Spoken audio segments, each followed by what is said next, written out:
I was going to add to what I was saying, which was that when you watch the wholesome stuff and it has more power because it's more long lasting and like helps you live, the stuff that's not wholesome, it gradually becomes more and more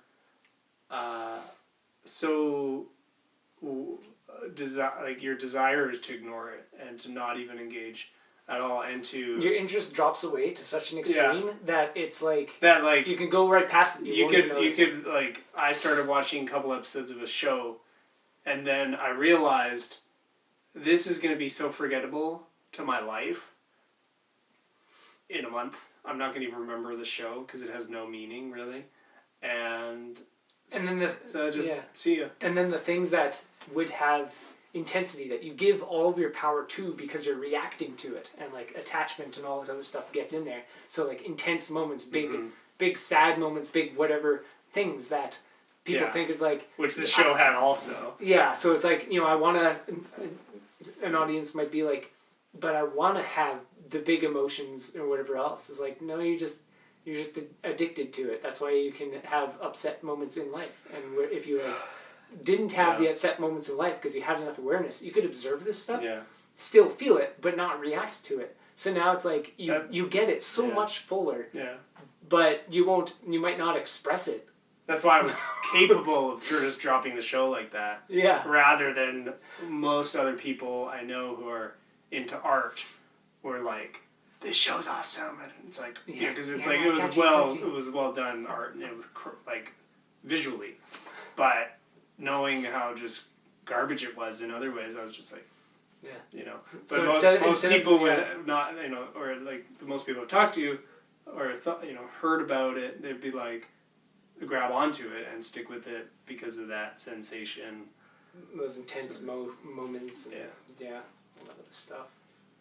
Intensity, just like, it's built specifically to draw in power. It's like, look at me, I'm intense. Like, it's something like a big smack to the side of the head and a bunch of pain is more intense. It's drawing more of your attention and power than something like a nice brush on the arm.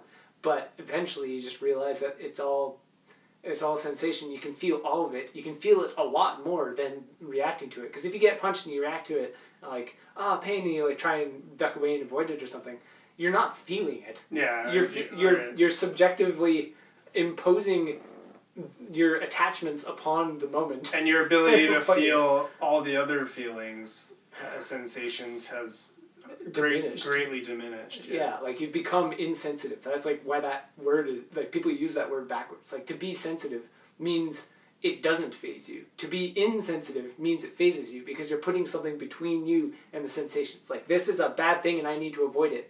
If you put that with pain and you're trying to avert pain, then you're insensitive to pain. You're not feeling pain. You're just reacting to your aversions, your attachments I need to not have this. I also feel people do use that word rightly in the sense that the people who like get really grumpy and reactive about life and stuff because they've had like a lot of pain, and then they perpetuate the pain. Well, they are insensitive people.